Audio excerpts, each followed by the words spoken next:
Hello and welcome to another BWhack review. Today we are going to be taking a look at Marvin Panch's 1965 Ford Galaxie Wood Brothers ride, another car from University of Racing. So let's take a look at the box. Once again, you have the beautiful University of Racing boxes. Marvin Panch's number 21 1965 Ford Galaxie, got Marvin Panch's signature. 427 University of Racing Legends with a nice render of the car right there. This is 18th in the series. Here you have some photos of the car on the bottom.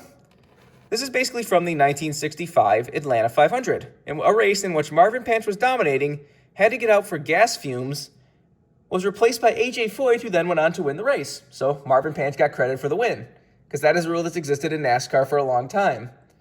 That rule came back into the limelight this year at the Fall Daytona race, in which Connor Zilisch started the race, then Parker Kligerman got in his car, won the race, so Connor Zilisch gets credit for the win. Whoever starts the race gets credit for the win. Doesn't matter who finishes the race.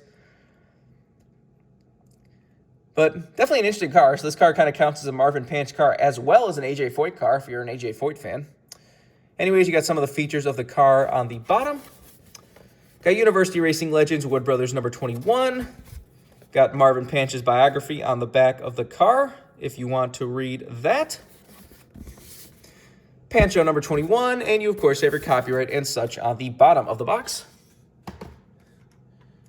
Here is the car itself, a beautiful, beautiful paint scheme, and you can see it has a beautiful candy apple red color to it. This is a fantastic color. I've always been a sucker for metallic cars, and this is a really good looking one. Metallic red, especially like a candy apple red type color, always looks good on cars. This is one of two diecasts you can get with this color. You have Marvin Panch's 21 car, and then you have Dan Gurney's number 121 car. I do have that too. I don't know if I ever reviewed it or not. If I didn't, I should review it at some point, but such a beautiful car. Wood Brothers did throw back to this car back in like 2011 or 12 with Trevor Bayne. I've always wanted to get that diecast, but never got around to getting it. Since I have both of the originals, maybe I should get that car now. I don't know. But Marvin Panch is another pioneer of the sport, but doesn't really get as much love as a lot of them do. Like, Marvin Panch is one of those that you actually, like, hear of very often. Like, you know, like, how many times has anyone thrown back to a Marvin Panch car other than the Wood Brothers themselves? I would love this car to come back. Like, yes, they did run as a throwback back in, like I said, like 2012, but, like, bring this back for one of the Darlington races or something. I was very disappointed that this wasn't one of the cars that got to run for Wood Brothers' anniversary season this year. Because it's such a good car and such a good color that I will take this as many times as they run it, because it is so good looking. Interesting to see that like kind of squished old school 21 right there for the Wood Brothers. As well on the side, you got a big Pancho. Just a really, really cool looking car. So the color looks fantastic in person. I hope it's coming across on camera. Anyways, let's get down to sponsors and such. On the hood, you have 427 cubic inches. Down the side, you got Augusta Motor Sales Incorporated from Stanton, Virginia, or Stoughton, Virginia. Said you have number 21 and Pancho on the door. Got some retro contingencies and such right there. Got nothing on the back, nothing on the deck lid, and nothing on the roof. Obviously, back then, there wasn't roof sponsors. There were barely sponsors to begin with. Got the same stuff down the other side as usual. Take a look under the hood. So you got that beautiful University of Racing engine detail once more with the black painted underside of the hood.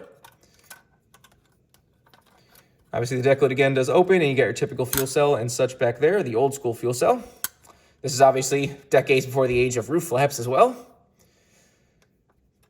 And there's the underside of the car if you want to see that. It does have black tires with that retro Goodyear lettering. So just another cool University of Racing diecast. I can never get enough of these University of Racing diecasts. I said I'd want to have them all, but I know I'm never going to have them all because of that Wendell Scott car that goes for $500. That one's such a cool color, too. It's like I said, I love metallic cars, and the Wendell Scott is like this cool, like, metallic, like, baby blue color. Looks really cool, but said unless I, get lucky and happen to find somebody who doesn't know what they have, and I just happen to get one of those lucky purchases. I don't see that happening very often with that car because it's so rare that it's barely even on eBay. Like, even right now, there's, like, last time I checked, there was none on eBay and only one sold in the past, like, 90 days or whatever they show. So, I don't know. Anyways, back to this car. So this is another beautiful classic Wood Brothers ride. If you want this card, it's actually a little bit harder to get. This is one of those University of Racing cards that's a little bit on the higher end. Last time I checked, the cheapest one on eBay was like 125 or something. So just have to wait and see on that one. Anyways, for all of your diecast needs, you can go to circlebdiecast.com, and if you use the code BWhack, you can get $5 off shipping on any order over $30. Just go check it out if you want anything. But I think that's pretty much all there is to say. This has been a review of Marvin Panch's Wood Brothers 1965 Ford Galaxie from University of Racing. Hope you enjoyed, and thanks for watching.